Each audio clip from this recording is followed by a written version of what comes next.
Good evening, everyone. Welcome to the July 6th work session of the Keystone Central Board of Directors. We will start with flag salute and a moment of silence. I pledge allegiance to the flag of the United States of America and to the republic for which it stands, one nation, under God, indivisible, with liberty and justice for all.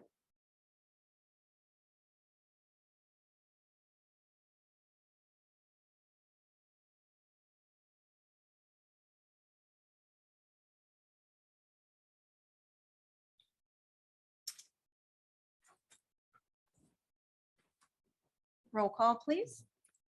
Mr. Dietrich, Mrs. Donahue, Here. Mr. Elling, Mr. Johnston, Here. Mr. Knopf, Here. Mr. Koch, Ms. Lynch, Mr. Scholes, and Mrs. Smith. Here. 4 members present. The board held an executive session this evening from 6 o'clock to 6:29 p.m. for legal and personnel matters. We have no presentations this evening. Has anyone signed up to speak from the public? No. So we will move on to our superintendent's report. Thank you. And special thank you to Tracy Smith, our former president, for filling in tonight in the absence of the president or vice president. I know we're missing a few folks tonight based on some holiday schedules and some things with their families. So again, thank you, Tracy, for filling in. We have completed our comprehensive search for a new Central Mountain Middle School principal, and we are pleased to announce that Mr. David Romanishin has been recommended to the school board for their approval this month. Pending board approval, Mr. Romanishin will be a welcome addition to our team as he has a wealth of experience teaching middle school mathematics in the Milton Area School District and 7-12 experience as an assistant principal and K4 experience as the principal of Center Hall and Miles Township Elementary Schools. All of that was in the Penns Valley Area School District. Mr. Romanishin will succeed Mr. Dave Peters, who has transferred to the role of Central Mountain High School Athletic Director and Assistant Principal. I received notification that we were not selected as a recipient in the first round of the Renew America Schools grant funded by the U.S. Department of Energy. This is a very competitive grant and we made it into the top 25%, but we were not in the top 2% of recipients. Only one school in Pennsylvania was selected to receive funding in this first round. There will be some additional rounds of this funding. I want to share more information with the facility and finance committees to get some direction for the future. In the letter that we received, they said that demand for this funding was unprecedented, with LEAs from 48 states and 2 territories submitting over 1,000 concept papers, and those totaling nearly $5.5 billion in requests.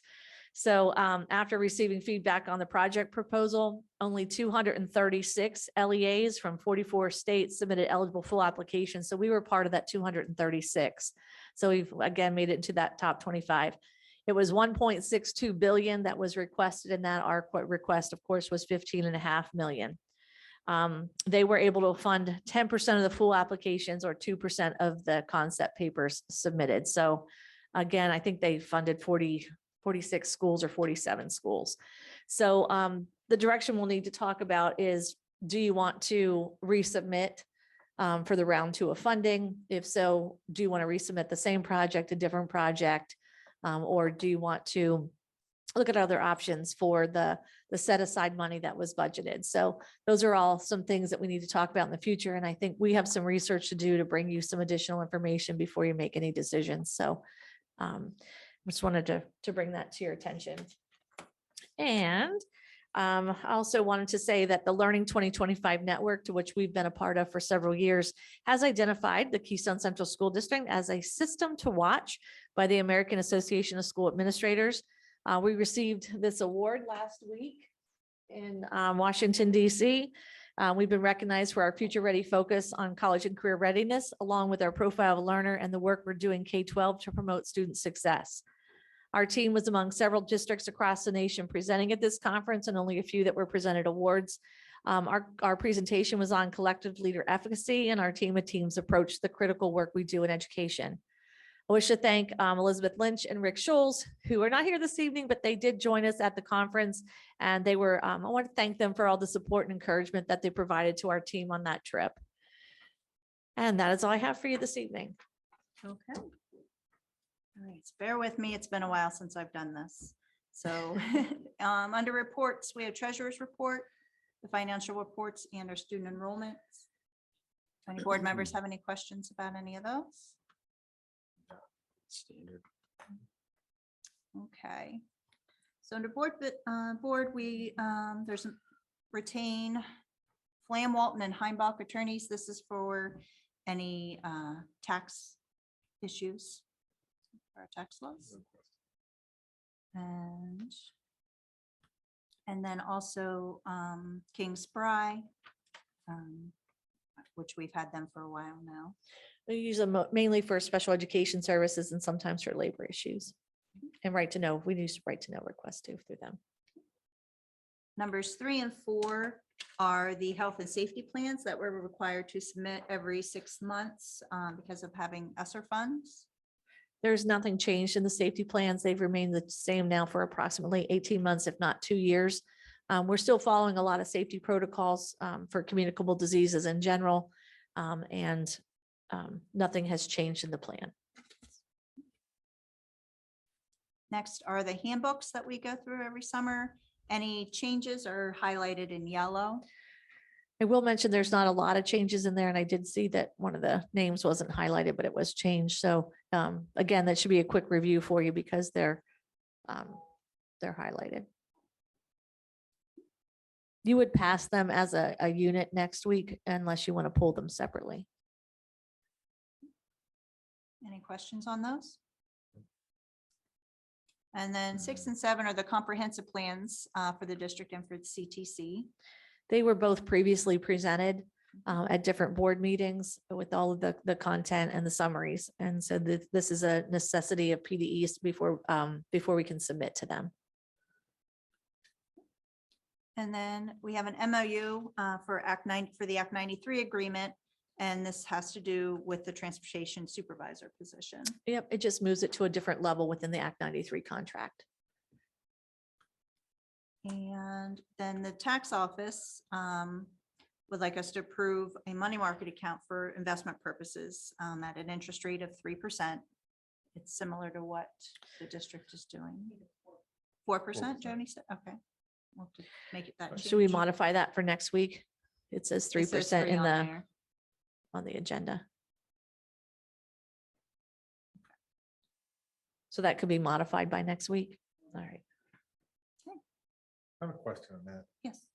How come the director of the tax office name's not on the designer?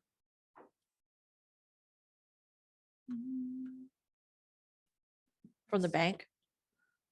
The Nick, you mean? Yeah, yes, next. Oh, If this is for the tax office, can he be a signer? instead of, along That- with Joni or instead of Joni? Probably alone with. Use your microphone, Joni. Typically, the board president, the treasurer or business manager, and the board secretary that signs all the accounts for the district. Okay. I just didn't know if it was something different since it was a tax office. No, they're still accounts underneath the school district, I guess, umbrella. So all accounts are signed. The only one that's different is Nick Varelli can sign for the athletics account in case there's any issues. Rarely do we sign anything. All the checks are generated right from the accounting system. Rarely is there ever a check that's handwritten. So it's never really an issue. Okay, thank you. Just as a point on the interest, again, this is for the tax office. The previous, several months ago, the board approved some investment opportunities for the district accounts. And Joni was able to report to us that the interest on the CD, the interest on the money markets for 2 months, this is with 2 months of time. We've been able to gain over $28,000, closer to 29. Interest on the CD has reached over $90,000. So total right now, just for the 2 months in the 22-23 school year has been almost $120,000 in additional revenue. Nice. Great. So the tax office wanted to take advantage of the same thing. They don't have a nearly as large of bank accounts, but again, it would yield some additional profit. All right. So there's no policies to review. We approved them all last month and the policy committee has not met. There's minutes from last month's work session and voting meeting. Any questions on those? Okay. Moving on to business. Madam President, Yes, Wayne. I just wanted to make sure I'm marked present. Had a hard time finding the appropriate email to get in here, so We got you. Thank you. Tracy has you still now. in computer kindergarten, you know. All right. So under business, the first item is our bills for payment. Anybody have any questions on that? The amount is $2,904,370.32. Next is an agreement with IUP for teacher field experience. This would be an individual that from IUP that wants to do their field experience in our district, which we would welcome. We tend to draw a lot of interest in professional positions when students do their field experience here. And next is the Ceola agreement with IU10, which is the virtual academy.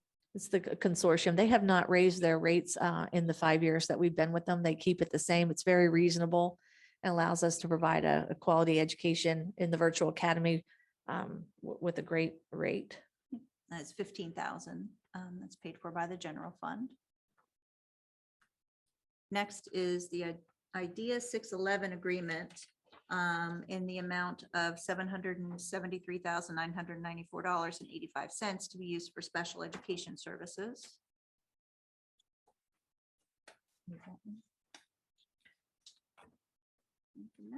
It would just be accepting the revenue. And next is the agreement with Soaring Heights. They help us with autistic and emotional support services.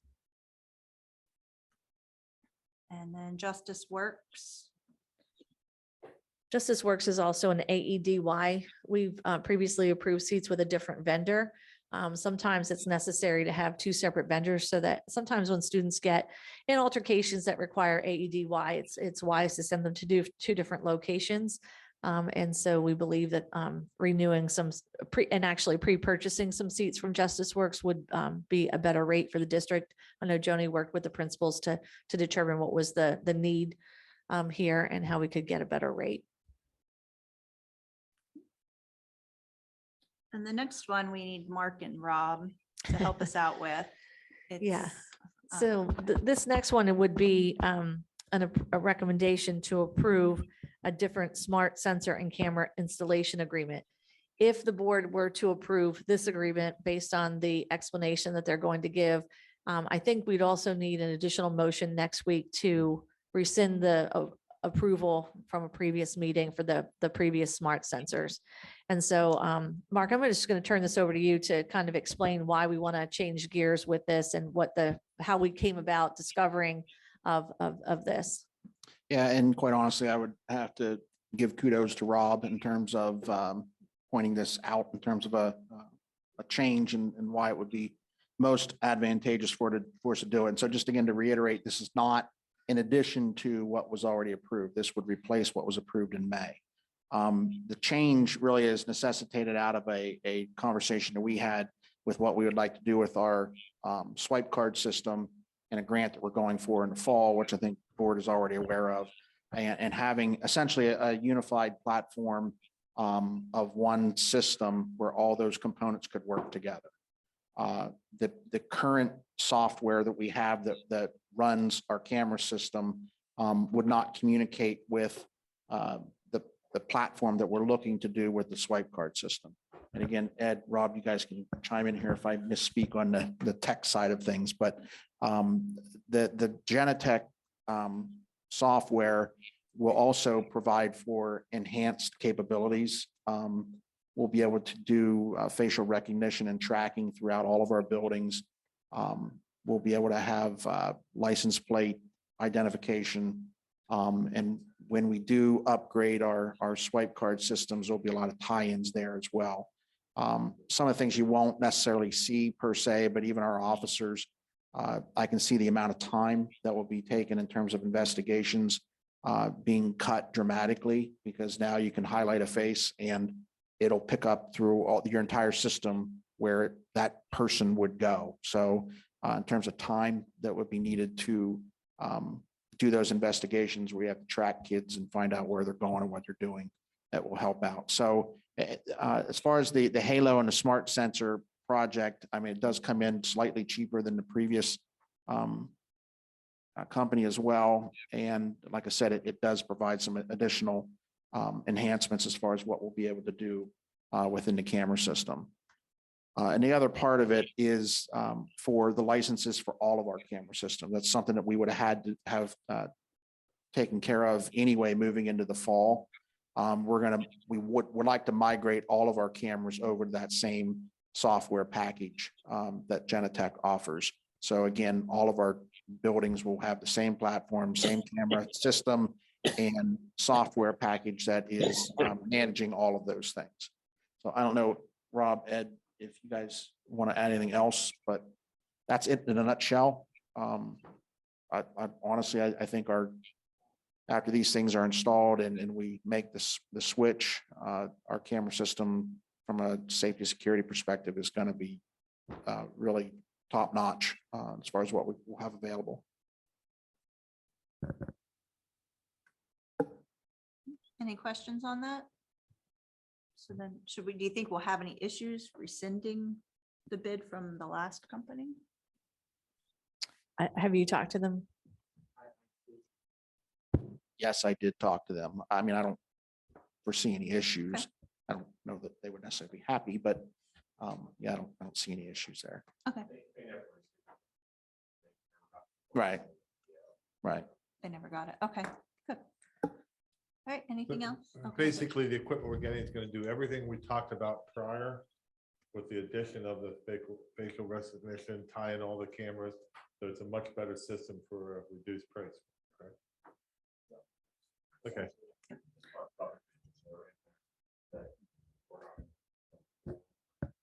Right.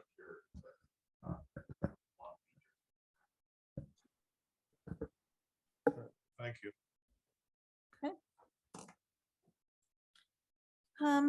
Next is an agreement for Pearson Q Global. I believe this stuff we already used.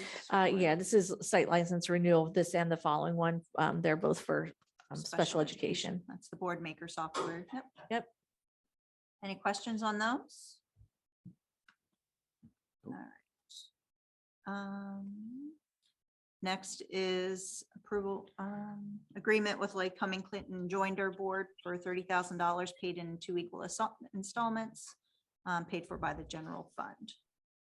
It's school-based outreach and student assistance services. A renewal. Next is Acadience Reading and Math, and the amount of $11,217.30 paid for by Title IV funds. I believe that's also special education resources. And then the next two are Ames Web and MAP. Those are both internal assessment programs that we use to monitor growth of students. They're both used for different grade levels and different types of students. And next is the agreement with Gordian for the Robb parking lot project. Yes, unfortunately, based on some requirements from the city, we're going to have to put some other things in for the permitting, which includes curbing and also a border of greens and shrubbery to avoid headlights into the street or people that are driving there.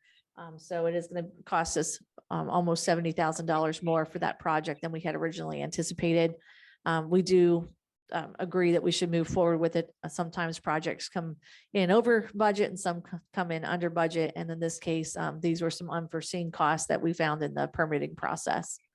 But we still believe that the board should move forward with the project. Much needed. Okay. Any questions on that? I'm just commenting, I guess. I'm not happy with Lock Haven City making all these requirements on us. I don't think they do it to any other place putting parking lots in the city. So it just seems like if they find a way to force us to do something, they go after us. So I don't see shrubs and stuff around, Arby's or Wendy's or Burger King when their parking lot, their lights go out. So why should we have to do it? So it just bothers me that the city's going after us with all the money we pump into the city with the school being there. So. Did they give you a rationale for that, Rob? Rob, you have to go to a microphone, please. The rationale that they did get it was because it was in ordinances that the light, like the light shade with the row of shrubs so that the lights don't shine over into the houses across the street. They just came back and said it's an ordinance and we're required to do it. I think that if we want to do some pushback on it, we can approve it. It's going to be the last thing in the project. If a few of us want to go meet with the city and say, hey, do we really have to put these shrubs in? Maybe we get out of it, move away from it or something. I'm not sure. It's a maintenance thing for us. There's a bunch of pieces with that. The additional curbing for the stormwater and a couple retention rain garden type things. I don't think we're going to get away from that because that's really being driven by conservation and some of that. So a couple of those pieces when we went through the permitting process, I think we're going to have to do. We don't have any choice in it, but I do believe that, maybe the shrubbery one, if a couple of us want to meet, we can get out and talk to the mayor and say, look, Oh, it would have been nice if they would have let us know well, I a guess, few months ago when we Yeah, started all no this whole, because this has been in the works for a while. and you're correct on that. And when we got to that point, we originally bid it before it was permitted, when we got the permit process, this stuff came forward to us, but we didn't, because of the way we went through with the design and everything, we didn't have all the information from the borough telling us exactly what we would have to do through this, and we didn't have cost on that. It's because of the process that makes it a little more difficult. If we would have went out and had an engineer the parking lot first, we would have paid all these fees up front, had them engineer it, then we would have bid it. We did an estimate on it, and then we decided that, yeah, this is within the realms of what we want to do. And then we started to move it forward. So they grabbed up these couple things, but we're started. It's in there. We're going to have to do some stuff with it. Not only we're going to have to put shrubs in, now we're going to have to trim the shrubs every year. So we're looking at man hours just to take care of it. So, yeah. And when we get a little further into this project, we can maybe look at if there's other options to consider. I'm not sure what other options have been, if there's a retaining wall or some kind, I don't know. We can maybe look at some other options. I think the shrubs will look nice, but again, it's another piece of maintenance. And I do believe that the additional parking for Robb School is extremely necessary. We don't have enough current parking lot spaces on site for all the employees that work there on a daily basis. And I also think that this additional parking will serve the city well for some events that are in, happening in the city and in that surrounding area, because I know parking's an issue in that area.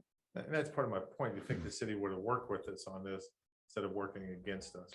Well, we can reach out to them and have some conversations. Anything else on that? Nope. The next is approve a contract for ALC for the installation of Unit 1A controls at Mill Hall. This is the second part of the project at Mill Hall Elementary. This is the control system for the unit that we ordered. And then the next section is the exterior door replacement. This is something the facility committee's been talking about for quite some time. And you don't see an attachment there because they have been telling us they're getting it to us. Now we're expecting it by tomorrow. But the funds, I may change that language for next week. I put 240,000. I think the total amount of the grant money is closer to 236,000. So once we get the quote on the doors, we'll be able to fill that exact amount in. But I gave you an estimate now not to exceed 240, which I think that's just a smidge on the high side.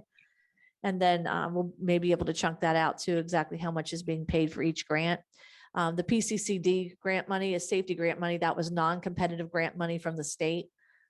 with regards to school safety, and securing a one entry location allowed us to use the funding for replacing exterior doors, which is already on our 10-year facility plan. So again, this was welcome funding for us to address some facility needs and improve school safety.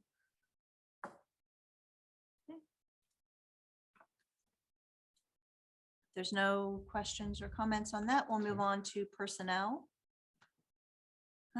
We have a leave of absence, support employment for some support positions, summer positions, volunteers.